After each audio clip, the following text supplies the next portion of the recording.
देखिए अभी एक नई खबर आई है, वो ये है, according to an official statement issued on Friday, Pakistan export have declined by 36 to 38%। 36 से 38% पाकिस्तान की बरामदात नीचे आ गई हैं। और हमारा economic model it is unsustainable. आप यकीन नहीं कर सकती हैं रामीन, हमारा ग्रोथ इस लास्ट 3 years में क्या रहा है, 1.7%। व्हाट द हेल यार। जिस मुल्क की एक्सपोर्ट्स बढ़ने के बजाय 36% एक साल में कम हो जाएं, वो मुल्क सिर्फ तबाही की तरफ जा रहा होता है, विच मीन्स देखिए कर्जे लेके मेरा मुल्क चल रहा है और इस साल भी कर्जे लेके चला, वो $7 बिलियन का IMF का कर्जा। एजुकेशन का हाल देख लें आप, इतनी महंगाई है, इतनी महंगाई है कि आप अंदाजा नहीं लगा सकते हैं। और हमारी मईशत की तो ये हालत है उस चादर वाली है कि जी सर कवर करे तो पाँव नंगे हो जाते हैं, पाँव कवर करे तो सर नंगा हो जाता है। तो ये इन्होंने हरकतें नादरीन करके पाकिस्तान का क्या बेड़ा गर्क। बहुत बड़ी बड़ी तब्दीलियां और बहुत तेजी से आ रही। मैं आपको एक खबर दिखाता हूँ जिससे आपको पता चलेगा कि एक्सप्रेस ट्रिब्यून क्या लिखता है। जरा इस पे नजर मारते हैं। एक्सप्रेस ट्रिब्यून लिखता है कि exports plummets 36% amid high cost complex taxation system. Pakistan की बरामदात में 36% कमी हो गई है year on year. According to an official statement issued on Friday, Hussain said Pakistan's export have declined by 36 to 38%। 36 से 38% पाकिस्तान की बरामदात नीचे आ गई हैं। जिस मुल्क की एक्सपोर्ट्स बढ़ने के बजाय 36% एक साल में कम हो जाएं, वो मुल्क सिर्फ तबाही की तरफ जा रहा होता है, विच मीन्स कि जितना हम अपना नुकसान कर रहे हैं उतना आलमी ताकतों को अपने असासे बेचने पे मजबूर होंगे, क्योंकि हमें डे टू डे अपने मामलात चलाने के लिए भी पैसे की जरूरत है। हम कोड़ियों के मोहताज हो चुके हैं, हम पाई पाई के मोहताज हो चुके हैं। कहने को हमारे खजाने में $16 अरब मौजूद है, लेकिन इनमें से $12 अरब वो है जो $5 अरब एक दोस्त मुल्क का है, $4 अरब एक दोस्त मुल्क का है और $3 अरब एक दोस्त मुल्क का है। उसमें से $1 अरब में फौजी ग्रुप के शेयर जो है वो लेने लगा है आपका एक दोस्त मुल्क, और इसी के बदले आपसे ऐलान करवाया गया है मुबैना तौर पे कि जी हाँ फौज भेजता, हम फौज भेजने लगे। अगर आप ये किसने कहा कि हमारे कुछ सक्सेसेस हुए हैं इंटरनली, जितने बाहर स्पेक्टेक्युलर सक्सेस रहा है बाहर, खास तौर in the sphere of defence and foreign affairs, मगर मेरे ख्याल में इंटरनली आई एम सॉरी अगर उतना स्पेक्टेक्युलर फेलियर नहीं हुआ है, वो खास success nothing to be happy about. Population जो है इस वक्त कंट्रोवर्सी में मुब्तला है, बिटरली डिवाइडेड है, और गवर्नमेंट जो है अभी तक, गवर्नमेंट और ऑपोजिशन दोनों अभी तक कोई डेट सेट नहीं कर सके कि मुल्क को स्टेबलाइज कैसे करें, और इस दौरान टेंशन बढ़ रहा है। और जैसे बिलावल ने अभी रिसेंटली कहा था कि हमें इंडस वाटर्स जो है सिंध का भी हिस्सा मिलना चाहिए, और हर चीज पे डिवीजन आ रहा है।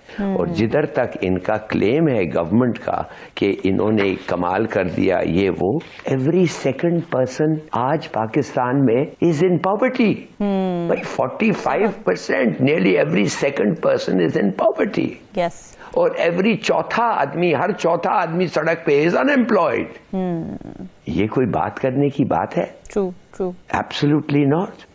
तो मेरा अपना ख्याल है कि मैं आपको मेरे सामने रखा हुआ है, don't want to go through facts, but these facts, Bangladesh हमारे से आगे हो गई है in just about everything.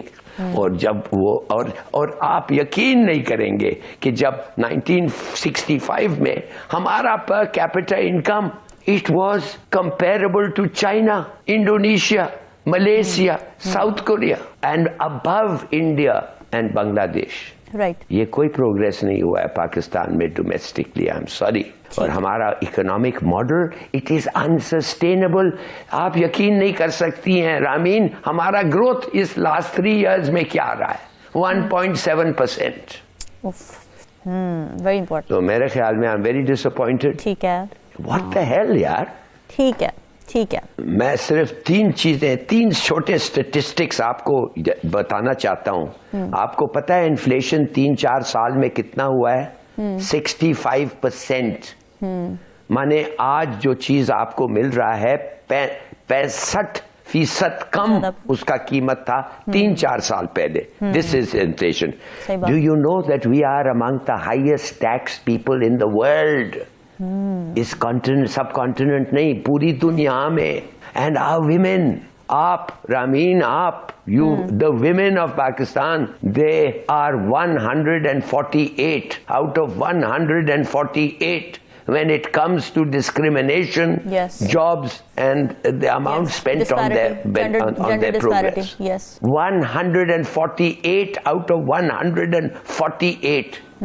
तो it's a shameful, I सही tell बात you. है, सही बात है. तो देखिए, कहने की बात ये है, facts and statistics speak loudly. We are in every sense, माफ करिए, in every sense, in governance, in terms of security, health, every sense, we have not succeeded. We have not been successful, even roughly successful. And from 1965, the plunge has been one way, without any interference. We are going south, down and down. आपको पता है कि दवाई खाने के बाहर, pharmacies के बाहर कराची में क्या हालत है? मैं तो कहता हूँ, I don't know a single person जिसका दिल टूटता नहीं, वो पैसे देने ही पड़ते हैं. मैं तो कहता हूँ कि जब घर से निकलो, इधर एक एग्जिट टैक्स देना पड़ता है हमें. वो क्या है एग्जिट टैक्स? कि दिल सब्र नहीं करता है कि आप देखें, एक गरीब आदमी जिसने खाना नहीं खाया 3 दिन से, 4 दिन से, वो पर्ची लेके बैठा हुआ है, प्रिस्क्रिप्शन लेके बैठा हुआ है, मगर ना दवाई खाना, ना कोई जो लोग अंदर जा रहे हैं, ना वो बाहर आ रहे हैं, उसको पैसे दे रहे हैं दवाई खरीदने के लिए.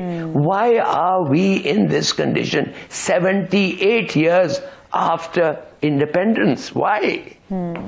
Education, employment, basic services, health, हर चीज, और करप्शन बढ़ रहा है.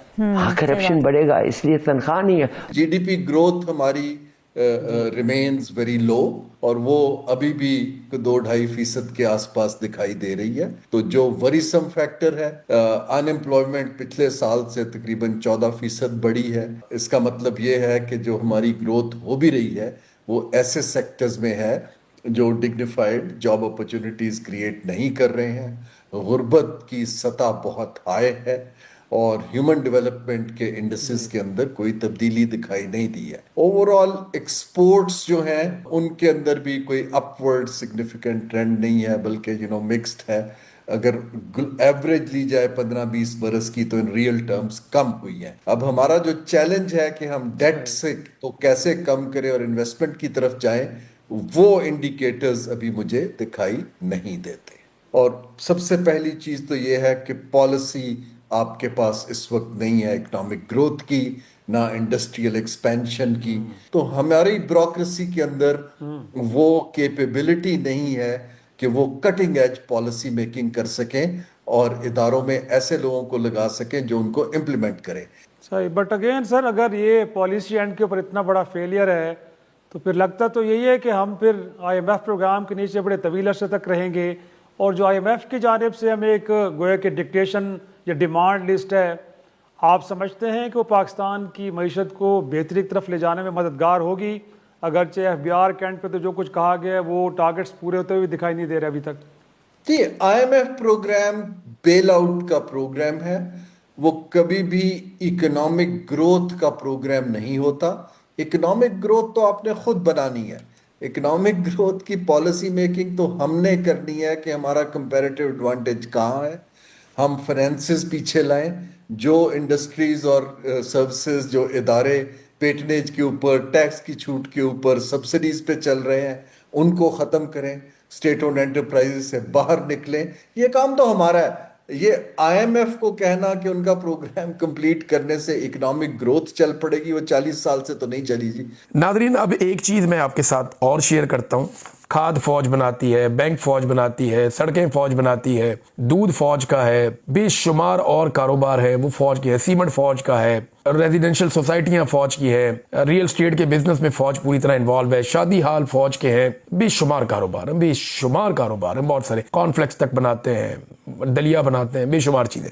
इंटरेस्टिंग बात यह है कि BBC ने भी तायद की थी इस बात की कि फौजी फाउंडेशन लगभग 5.90 यानी आप समझ लेंगे $6 अरब के साथ मुल्क का सबसे बड़ा कारोबारी ग्रुप है. यानी पाकिस्तान के जितने भी कारोबारी ग्रुप हैं उन सबसे बड़ा फौजी फाउंडेशन है। सबसे ज्यादा पैसा इनके पास है, लगभग 6 अरब डॉलर है इनके पास। इस फाउंडेशन के तहत 30 से ज्यादा सनती यूनिट्स काम कर रहे हैं। इदारा जो है वो खुराक के हवाले से काम करता है, बिजली की पैदावार करता है, LPG की मार्केटिंग और तकसीम करता है, सिक्योरिटी सर्विसेज के शोबों में भी बहुत काम करता है। तो ये BBC की रिपोर्ट है। बहुत सारे काम हैं जो पाकिस्तान की फौज के जो झेली इदारे हैं, जो कारोबारी इदारे हैं, वो काम करते हैं। और जो काम करने वाला है ना, देखें हमारे पास एक फील्ड मार्शल है, लेकिन इसके बावजूद हम 1 इंच जमीन का भी कब्जा नहीं छुड़वा सके। फील्ड मार्शल है हमारे पास, इंडिया के पास फील्ड मार्शल नहीं है, लेकिन इसके बावजूद हम इंडिया से 1 इंच जमीन का कब्जा भी नहीं छुड़वा सके। कश्मीर की एक भी चौकी हम इंडियन फौज से अभी तक वापस नहीं ले सके। क्या किसी एक दरिया का पानी भी भारत से हम वागुजार करवा पाए हैं? देखिए अभी एक नई खबर आई है, वो ये है कि भारत ने आबी जारहियत बरकरार रखते हुए पाकिस्तान के पानियों के ऊपर कब्जा करने का मंसूबा आगे बढ़ा दिया। अब दरियाए चनाब के ऊपर भारत ने 260 मेगावाट का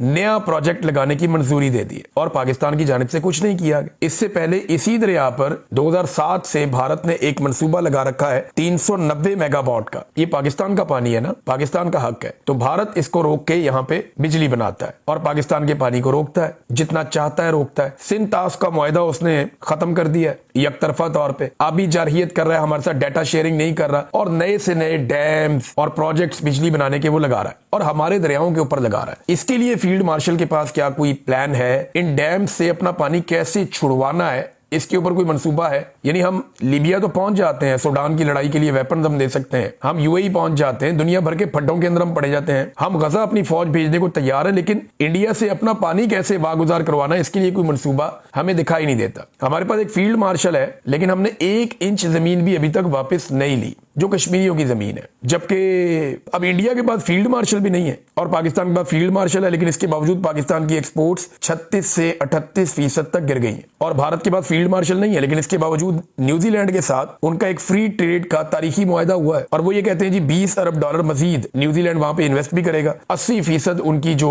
चीजों की आपस में ट्रेड है, वहां पे वो किसी किस्म के टैक्सेस नहीं होंगे और 15 साल सरमायाकारी का एक नया मंसूबा भी आ गया इंडिया का और उनका न्यूजीलैंड का। दुनिया की बड़ी बड़ी कंपनियों के साथ इंडिया मुआहदे कर रहा है, हालांकि उनके पास एक भी फील्ड मार्शल नहीं है। हमारे पास फील्ड मार्शल है, इसके बावजूद हमारे यहां से बड़ी बड़ी कंपनियां जो मल्टीनेशनल कंपनी है वो पाकिस्तान छोड़कर भाग गई। हमारे पास फील्ड मार्शल है, इसके बावजूद पाकिस्तानी रोजाना पाकिस्तान को छोड़कर भागना चाहते हैं। पाकिस्तान दुनिया का नंबर 1 मुल्क है जिसके शहरी उस मुल्क को छोड़कर जा रहे हैं। भारत के पास फील्ड मार्शल नहीं है, लेकिन इसके बावजूद उसकी मईशत आगे जा रही है, उसके लोग तरक्की कर रहे हैं, उसका रुपया तरक्की कर रहा है। पाकिस्तान के पास फील्ड मार्शल है, इसके बावजूद हमारे 5000 डॉक्टर, 11000 इंजीनियर्स और 13000 हमारे अकाउंटेंट्स और बहुत सारे और लोग पाकिस्तान छोड़ गए 2 साल में, हालांकि हमारे पास एक फील्ड मार्शल है। ये बड़ी अजीबोगरीब और मायूस कुन सूरत हाल है जिससे पाकिस्तान को हर हाल में निकलना होगा। इस मुल्क के अंदर हर चीज अल्लाह पे छोड़ी हुई है, खुद नहीं करना हमने, कुछ नहीं काम नहीं करना, अल्लाह ही करेगा हमारा।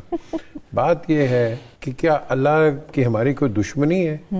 वो जिसको हम काफिर कहते हैं, उसने जहाज बना दिया, गाड़ी बना दी, मोबाइल्स कर दिया, फ्रिज बना दिया, इलेक्ट्रॉनिक डिवाइसेस, क्या अल्लाह उनकी हेल्प करता है? नहीं, they help themselves. अल्लाह उसकी मदद करता है जो खुद अपना काम करना चाहे।